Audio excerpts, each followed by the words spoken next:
শুরু হবে আমার জমি, উম্মত বলবে পানি পানি,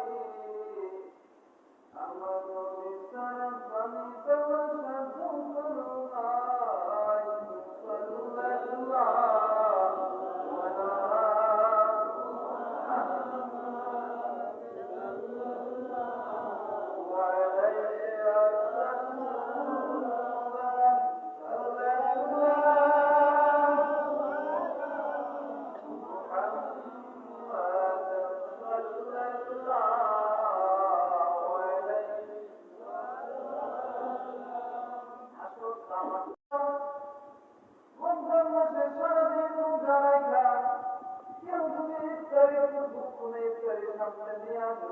সাল্লাল্লাহু আলা আল্লাহ তাআলা বলছেন আমি রোজাদারকে আমি ফিরাইয়া যাইয়া সাথে সাথে তার জবান থেকে বের হতে বেরিয়েছে, আমি আল্লাহ রব্বুল আলামিন তার দোয়া কবুল করতে দেরি করি না।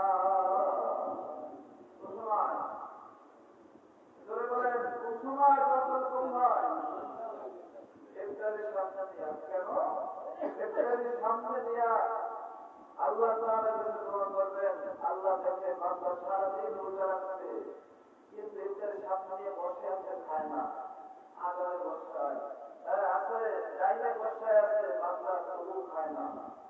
আল্লাহ তাআলা বলছেন আমার তখন এত ভালো লাগে, আমার ওই বান্দার প্রতি খুশি হয়ে আমি তার সমস্ত দোয়া আমি আল্লাহ কবুল করে দিই এবং সাথে সাথে তার সমস্ত দোয়া আমি আল্লাহ মাফ করে দিই।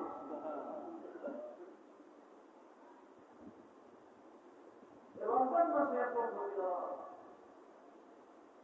রমজান মাসের রোজাদার যারা আছেন,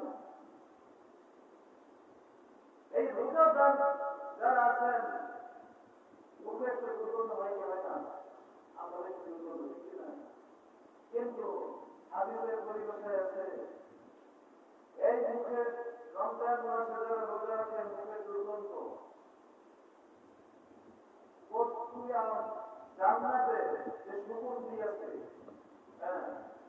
এই সুগন্ধি চাইতে মুক্ত রোজাদারের মুখের গ্রাম, জোরে বলে সুবহানাল্লাহ।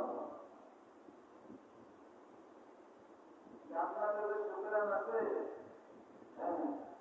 তাদের চাইতেও এবং রোজাদারদের মুখের গ্রাম আল্লাহর কাছে পছন্দনীয়। কত বড় একটা কথা, ঠিক না?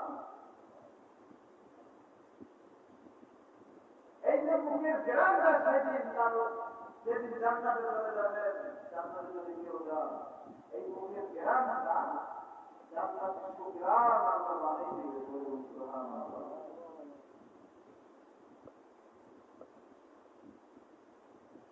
একটা রোজাদার যখন রাস্তায় চলে গেলে তখন তার মুখে কিভাবে ফেরেশতা থাকে আল্লাহ পাহারা দিয়ে দেয়, পাহারা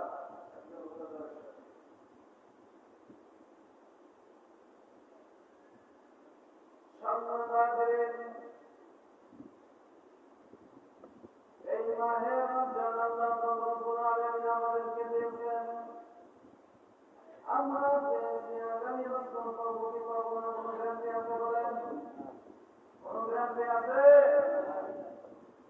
হইতে পারে এবছর মাহে রমজান আপনার আমার জন্য শেষ মাহে রমজান, হইতে পারে এবারের মাহে রমজানের তারাবি আপনার আমার জন্য শেষ তারাবি, হইতে পারে এবারে মাহে রমজানের আপনার আমার জন্য শেষ ইফতার, হইতে পারে এবার মাহে রমজানের সাহারি আপনার আমার জন্য শেষ সাহারি।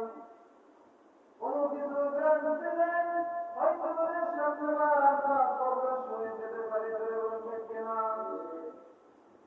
এই জন্য আপনাদের হাতে ধরে যাদের শরীরে শক্তি আছে, যাদের মুখ পুরো কোনো গরম আছে, যারা ইচ্ছা করিয়া মায়ের রমজানের রোজা রাখবেন না,